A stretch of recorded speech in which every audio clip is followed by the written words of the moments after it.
Hello everyone, and welcome to the fifth part of our video series. In this series, I share classical music selections in the form of albums and occasional film, which I believe will help a new listener to classical music have a great launching pad to take off from. If you're already a classical music fan, then I hope you find many hidden gems within our selections. So, let's get started. Our first album selection for today is an album called Via Cruces. Now, although it's called Via Cruces, which means Way of the Cross, it has a combination of both more religious type music, but also some secular music as well. So it features the ensemble L'Arpeggiata, and the director is Cristina Pluha. Cristina Pluha also plays the baroque guitar, the lute, and the tiorbo. She's an amazing director, and on this album you have a compilation of pieces. Some of them are by Baroque era Italian composers, and some of them are folk songs from Corsica. If you are not already familiar with Corsican polyphony, then I highly recommend you listen to this album, for truly it is beautiful. So, the artists that we have on this album are the amazing French countertenor Philippe Jaroussky. Philippe Jaroussky is certainly a living artist you should know. He recently had an asteroid named after him, and it's highly appropriate as his voice soars off into the stratosphere. You have the Spanish soprano who is amazing. She focuses mainly on Baroque era music, and her name is Nuria Rial. So together, Nuria Rial and Philippe Jaroussky, together with the Corsican folk singers, make this an amazing album to listen to and to own if you can get your hands on it. So this is Via Cruces. The album was released on Virgin Classics in 2010. Our second album selection for today is Mozart's Don Giovanni. Don Giovanni is certainly one of Mozart's most popular operas, and when you listen to it, you will know why. It's amazing, amazing music. And the storyline doesn't date too badly. It features an anti-hero, and actually in today's world, anti-heroes seem to be getting a lot of attention, certainly if you look at the TV series that are popular like Sopranos. This recording here features soprano Joan Sutherland, the great Joan Sutherland, baritone Eberhard Wachter, and many other amazing singers. They are accompanied by the Philharmonia Orchestra and Choir, and conducted by Carlo Maria Guillini. This album was released on EMI Records in 1961 and 1987. So Don Giovanni is certainly one of my favorite Mozart operas. A little bit about Don Giovanni. It premiered in 1787 in the city of Prague, a city which really appreciated Mozart.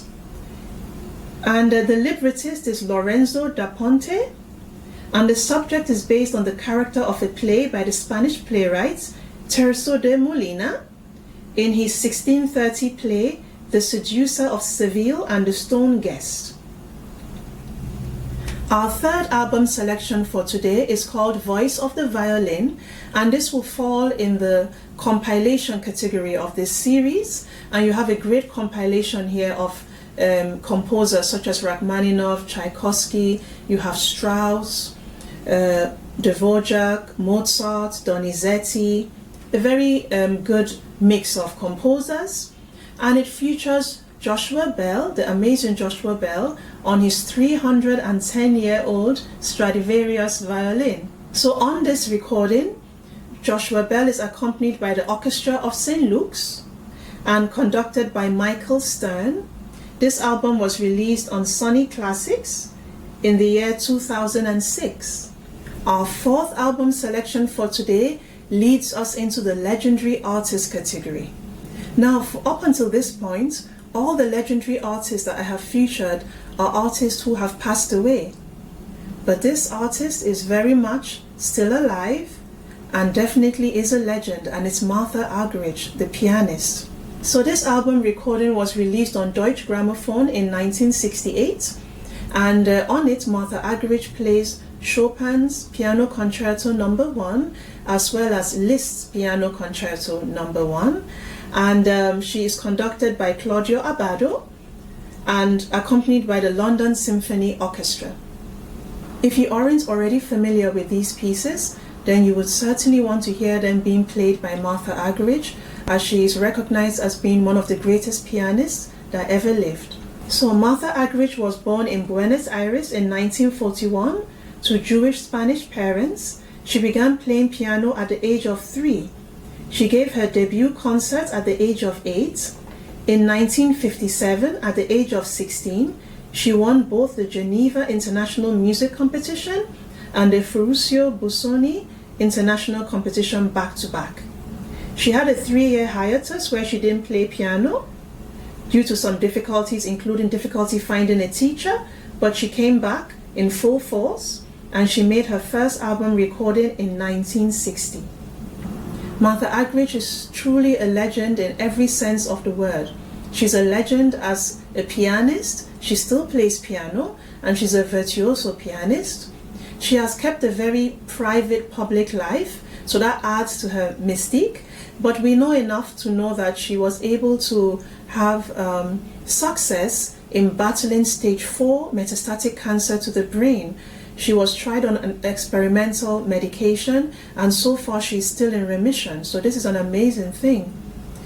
She's an amazing woman, and she also helps to promote young pianists by hosting her own competitions, as well as being a judge on other international competitions.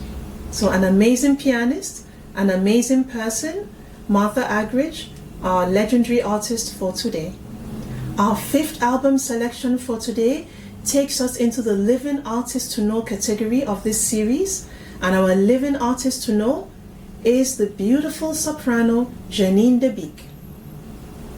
This here is her debut album called Mirrors, and on this album she features the work of Handel as well as contemporaries of Handel. So what makes this an interesting album featuring the work of Handel is that in addition to Handel, you have contemporaries of his. Now it features Handel's operas, particular operas of his, and it picks up on particular subjects within that opera and then features the same subjects in different operas by different composers. An example of this would be Handel's Agrippina.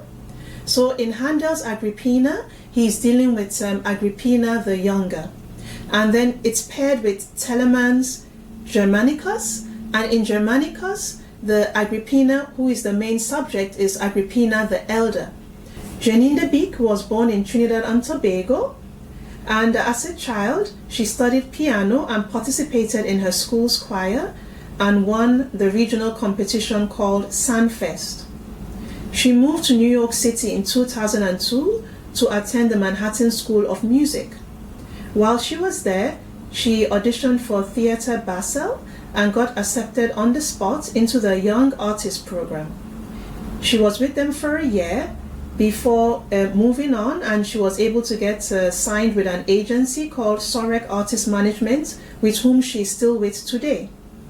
So on this recording, Mirrors, she is accompanied by the Concerto Cologne, and the conductor is Luca Quintavalle, and is released on Berlin Classics. It was released in 2021. Our final selection for today is in my Miscellaneous category.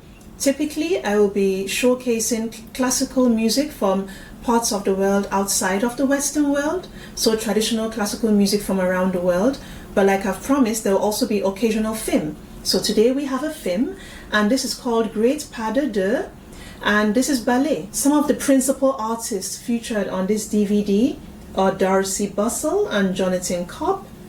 You have Alexandra Ferry and Wayne Eagling.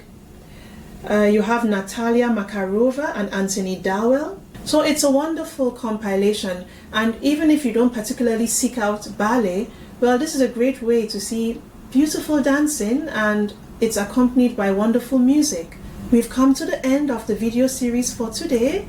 I hope you've enjoyed my selections. I've certainly enjoyed sharing them with you. Please subscribe to my channel if you haven't already, and feel free to leave comments in the commentary section. I look forward to seeing you on my next video series, and until then, stay well.